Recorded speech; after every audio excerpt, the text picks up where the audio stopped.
Hey there. Subscribe to my channel. And also press this bell icon. So you never miss any new updates, cause whenever we upload new video you will get a notification on your phone.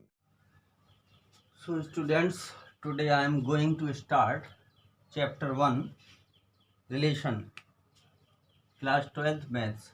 So students, definition: let A and B be two empty sets, then a relation R from A to B is a subset of A cross B. या students इसको पढ़ते हैं ए Cartesian B. अब इससे एक जो relation are बनता है स्टूडेंट्स, ये ए क्रॉस बी का सबसेट होता है। So R is equal to x comma y such that x belongs to A and y belongs to B. So students, for example, suppose A is equal to 1, 2 and 3 and b is equal to students 4, 5.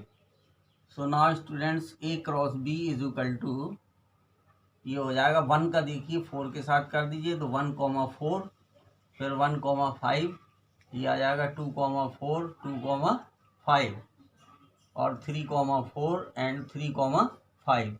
तो ये students ए Cartesian B है। अब इसमें student जो first element है ये हमारे कहलाते हैं डोमेन। जो फर्स्ट एलिमेंट है वो हमारे डोमेन कहलाते हैं।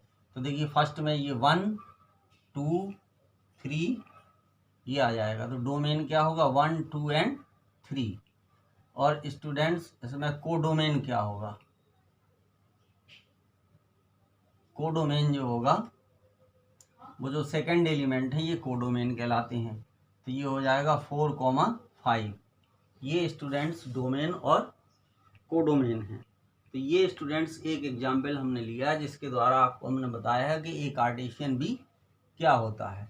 तो स्टूडेंट्स अकॉर्डिंग टू डेफिनीशन, अब इसमें से अगर हम कुछ सिलेक्ट करें तो ये आर इज इक्वल टू, हम इसमें से स्टूडेंट्स ये लिख सकते, देखिए 1, 4, 1, 5, 2, 4, कुछ भी यहाँ पे हम लिख सकते। तो ये स्टूडेंट्स एक रिलेशन होगा। अब अगर इसमें हम डोमेन की बात करें तो इसका डोमेन 1, 2 है।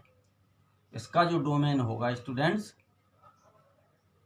ये हो जाएगा 1, 2 और इसका जो कोडोमेन होगा, इसका जो कोडोमेन होगा स्टूडेंट्स वो हो जाएगा 4, 5। तो इस तरीके से स्टूडेंट्स इसको हम डिफाइन करते हैं।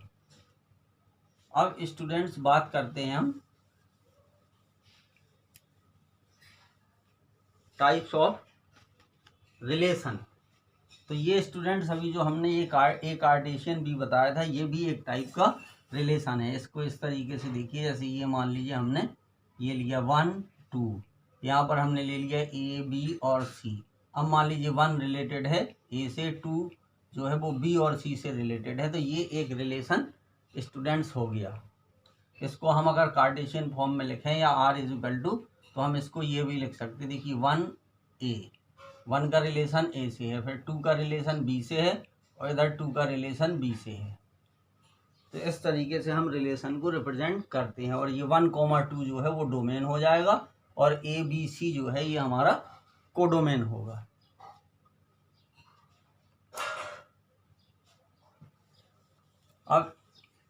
अब students types of relation.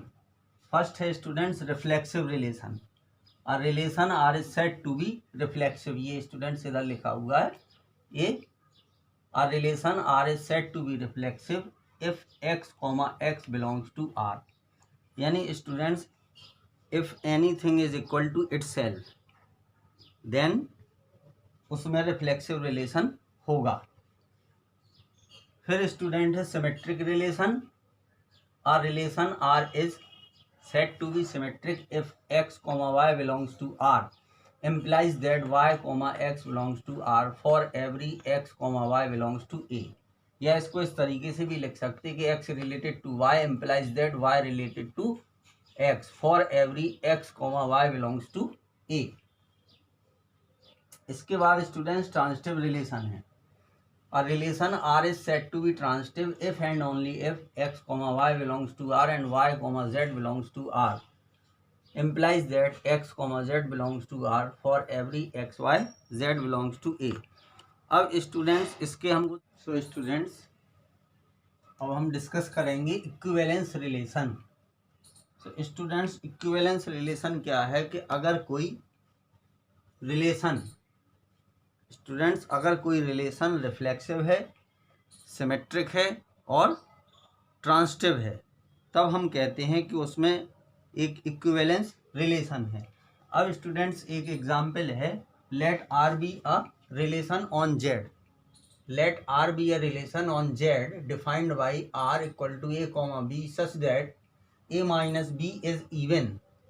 Prove that R is an equivalence relation.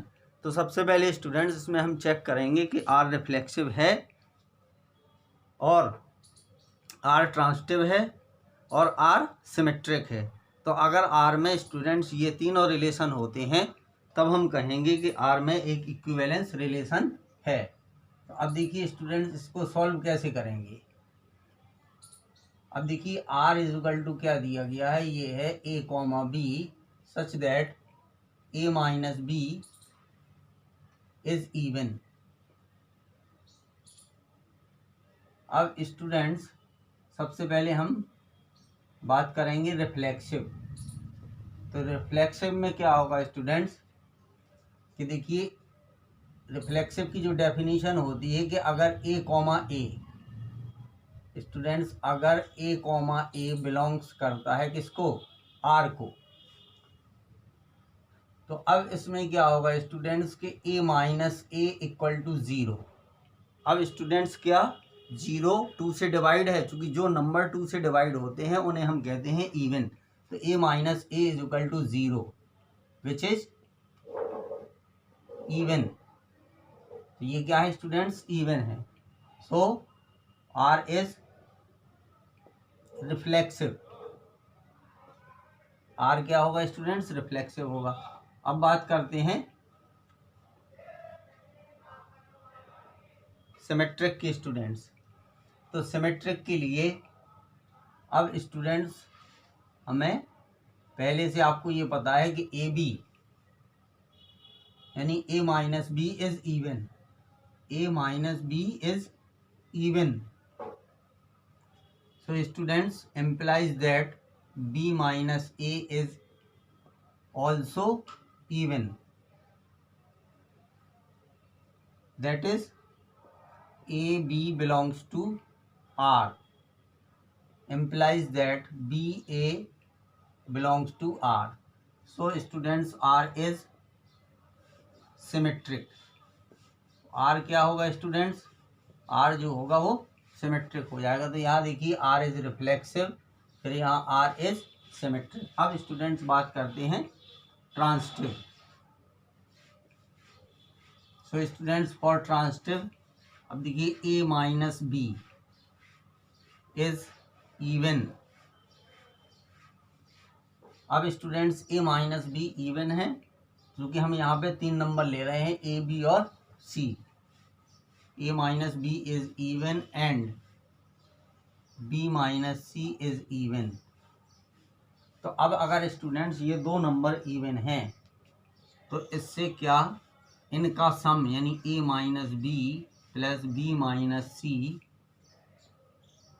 ये इवन होगा, क्योंकि अगर इसमें देखिए a माइनस बी तो b से b कैंसिल हो जाएगा, इससे हमें क्या मिल जाएगा a minus c. a minus c is even. So students R is transitive. So R is an equivalence relation. क्या होगा students, R is an equivalence relation। क्यों, क्योंकि R रिफ्लेक्सिव है, R सिमेट्रिक है और स्टूडेंट्स R ट्रांसिटिव है, तो इसमें एक रिफ्लेक्सिव रिलेशन होगा।